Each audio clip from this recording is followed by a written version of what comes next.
எனக்கு ரொம்ப சந்தோஷமா இருக்கு, பேரானந்தமா இருக்கு. காரணம் என்னன்னா, எனக்கு இந்த மண்ணு மேலேயும் மக்கள் மேலேயும் பயங்கர ஆசை. அந்த மண்ணு மேலேயும் மக்கள் மேலேயும் ஆசை வச்சிருக்க மேல பெரிய பேராசை இருக்கு விஜயண்ணா மேல. உங்களுக்கு எல்லாமே கொடுத்து வச்சிருக்கு. பாலமுருகன் அண்ணனுக்கு உண்மையிலேயே கொடுத்து வச்சிருக்கு. இந்த பிறந்த நாள்ல வந்து தமிழ்நாடுல எங்கேயுமே வந்து நலத்திட்ட உதவிகள் செய்ய வேணாம்னு சொன்னாரு விஜயண்ணா. காரணம், இந்த கள்ளக்குறிச்சியில நடந்த ஒரு சோகமான சம்பவம். ஆனா அண்ணன் வந்து 20 லட்சம் ரூபாய் செலவு பண்ணி இந்த நலத்திட்ட உதவிகளை செஞ்சதுனால ஆல்ரெடி டேட் கொடுத்து போலீஸ் பெர்மிஷன், மீடியா பெர்மிஷன் எல்லாமே வாங்கினது அந்த மக்களுக்கு போய் சேரணும்னு ஒரே காரணத்துக்காக இதுக்கு மட்டும் ஓகே பண்ணாரு. இன்னைக்கு தொண்டர்களா மாறி இருக்கீங்க. நீங்க மட்டும் இல்ல, அடுத்தடுத்து லாரி ட்ரெயின் ஃபிளைட்டா வந்துட்டே இருக்காங்க. 2026க்கு நான் வகைப்படுத்தி பேசல. இந்த உற்சாகம் தான் பல பேருக்கு பயத்தை உண்டு பண்ணும். அந்த உற்சாகம் அறிவுபூர்வமாகவும் ஆக்கப்பூர்வமா இருக்கணும். சும்மா கை கட்டக்கூடாது, சும்மா கத்தக்கூடாது. நீங்க கத்துறது ஆக்கப்பூர்வமா இருக்கணும், அறிவுபூர்வமா இருக்கணும். இன்னைக்கு நடந்த நிகழ்வு நாளைக்கு பத்திரிகை செய்திகளையோ மீடியா செய்திகளையோ விஜயண்ணா வந்து பாலமுருகனுக்கு போன் பண்ணி விஷ் பண்ணணும். அவருக்கு கிடைக்கிற பாராட்டு உங்க எல்லாத்துக்கும் கிடைக்கிற பாராட்டு. நான் விஜயண்ணா பத்தி பேசுறதுக்கு வந்திருக்கேன். அதுக்கு முன்னாடி அண்ணன் பாலமுருகனை பத்தி நான் ஒரு வார்த்தை பேசி ஆகணும். ஏன்னா ஒரு காரைக்குடியில பிறந்து இந்த சென்னையில வந்து இங்கெல்லாம் நாங்களும் தான், நானும் மதுரை உசிலம்பட்டி, இந்த சென்னையில வந்து பொழைச்சு ஒரு இடத்துல நின்று ஒரு வீடு வாங்கி ஒரு நடிகனா ஜெயிக்கிறதுக்குள்ள தௌசண்ட் கிழிஞ்சிருக்கு. ஆனா நல்லா சரிங்க, உண்மைதான். நீங்க நினைக்கிற மாதிரி நடிகர்கள் நாங்களாம் கண்ணாடி போட்டுட்டு சந்தோஷமா ஏசில இல்ல. அதுக்கு பின்னாடி மிகப்பெரிய பெயின் இருக்கு, மிகப்பெரிய பெயின் இருக்கு. ஓகே, அது அப்புறம் பேசிக்கலாம்.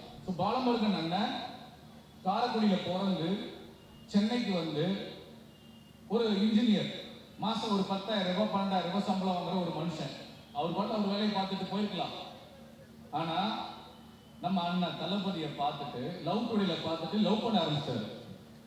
லவ் பண்ணி கட்சியில சேர்ந்து ரசிகர் மன்றத்துல சேர்ந்து 25 வருஷமா மனுஷன் அப்ப இருந்து வருஷம் இந்த நலத்திட்ட உதவிகளை பண்ணிட்டு இருக்காரு. இந்த மாதிரி செய்யறதுக்கு இது 14வது வருஷம் நான் கேள்விப்பட்டேன். அதுக்கு முன்னாடி என் நண்பர் திலக்குக்கு நான் நன்றி சொல்லணும். என்னை கூப்பிட்டது என்னோட நண்பன் திலக். அவருக்கு என் சார்பா நீங்க ஒரு வாட்டி கேட்கணும். திலக்கு தான் பாலமுருகனை அறிமுகப்படுத்தி வச்சாரு. அவரை பத்தி சொன்னாரு. பொதுவா நம்ம நடிகர்கள் நாங்க வந்து அவ்வளவு சீக்கிரமா எங்கேயும் போட மாட்டோம். பணம் கொடுத்தா போவோம், ஈவெண்ட்டுக்கு போவோம், கமர்ஷியல் போவோம், அது வேற. இது வந்து அரசியல் மேடை ஆயிடுச்சுல, தமிழக வெற்றி கழகம் தானே. அப்ப நாங்க இந்த மேடையில நிக்கிறோம்ல, அப்ப யோசிப்போம், நிறைய யோசிப்போம். ஆனா நான் யோசிக்கல, என் பின்னாடி இருக்கிற எங்க அண்ணன் ஸ்ரீநாத்தோ ரோபோசங்கரனோ யோசிக்கல. எங்க சினிமா கலைஞர்கள எங்க வீட்டுல ஒருத்தர் எங்க அண்ணன் விஜய்க்காக வந்து நிக்கிறோம். நாங்க இன்னும் நிறைய பேர் வருவாங்க. சோ திலக் வந்து சொன்னாரு பாலமுருகனை பத்தி. நான் மதுரையில இருந்தேன், ஓகே நான் வந்துடுறேங்க அப்படின்னு சொல்லிட்டு கிளம்பி வந்துட்டேன். அப்படிப்பட்ட ஒரு நல்ல மனிதர் 14 வருஷமா இந்த சென்னையில 4 தொகுதிகளை வந்து அவர் கட்டுக்குள்ள வச்சுக்கிட்டு எத்தனை பாலிடிக்ஸ் வந்தாலும் எவ்வளவு பிரச்சனை வந்தாலும் எல்லாரும் நண்பர்களையும் அரவணைச்சு இன்ன வரைக்கும் அந்த நலத்திட்ட அதாவது 10,000 ரூபாய் சம்பாதிக்கிற ஒரு மனுஷன் இன்னைக்கு 20 லட்சம் ரூபாய் நலத்திட்ட உதவிகள் பண்றாங்கன்னா எவ்வளவு பெரிய விஷயம். இன்னைக்கு இருக்கக்கூடிய ஒரு மிகப்பெரிய கட்சிகளா இருந்தா கூட கஷ்டம். ஒரு 20 லட்சம் ரூபாய் நலத்திட்ட உதவிகள் பண்றது கஷ்டம். ஆனா நம்ம தமிழக வெற்றி கழகத்துல இந்த பாலமுருகன் இந்த 4 தொகுதியும் அவர் வந்து கையில வச்சு கொஞ்சம் கொஞ்சமா உங்களையும் சம்பாதிச்சு பணத்தையும் சம்பாதிச்சு விஜய் அண்ணா சொன்னதுக்காக, அவர் சொன்ன ஒரு வார்த்தைக்காக டெய்லி 150 பேருக்கு காலை உணவு கொடுக்கிறாரு, இந்த நலத்திட்ட உதவிகள் பண்றாரு. அவர் மட்டும் இல்ல, அவருக்கு பின்னாடி இருக்க நீங்க எல்லாருமே அதுக்கு சமம். இப்ப கேட்டேன் நான், இல்லைங்க நான் மட்டும் பண்ணலங்க, இங்க இருக்க எல்லாருமே காரணம் சொன்னார். அதுதான் பெருந்தன்மை. ஒரு மனுஷனுக்கு நம்ம ஒரு நல்லது பண்றோம் அப்படின்னா அது நம்ம தான் பண்றோம் நினைச்சுக்க கூடாது. கடவுள் நம்மளுக்கு கொடுத்துருக்காரு அந்த பாக்கியத்தை. அதனால அந்த பெருந்தன்மையோட உங்க எல்லாரையுமே சொன்னாரு. சோ பாலமுருகன் அண்ணா இப்ப கூட பாருங்க, வேலையில பிஸியா இருக்காரு. என்ன அழைச்சதுக்கு திலக்குக்கும் நண்பா நன்றி. உங்களை சந்திச்சது எனக்கு ரொம்ப பெரிய சந்தோஷம். நன்றி நன்றி. நல்லாவே கேட்கலாமே,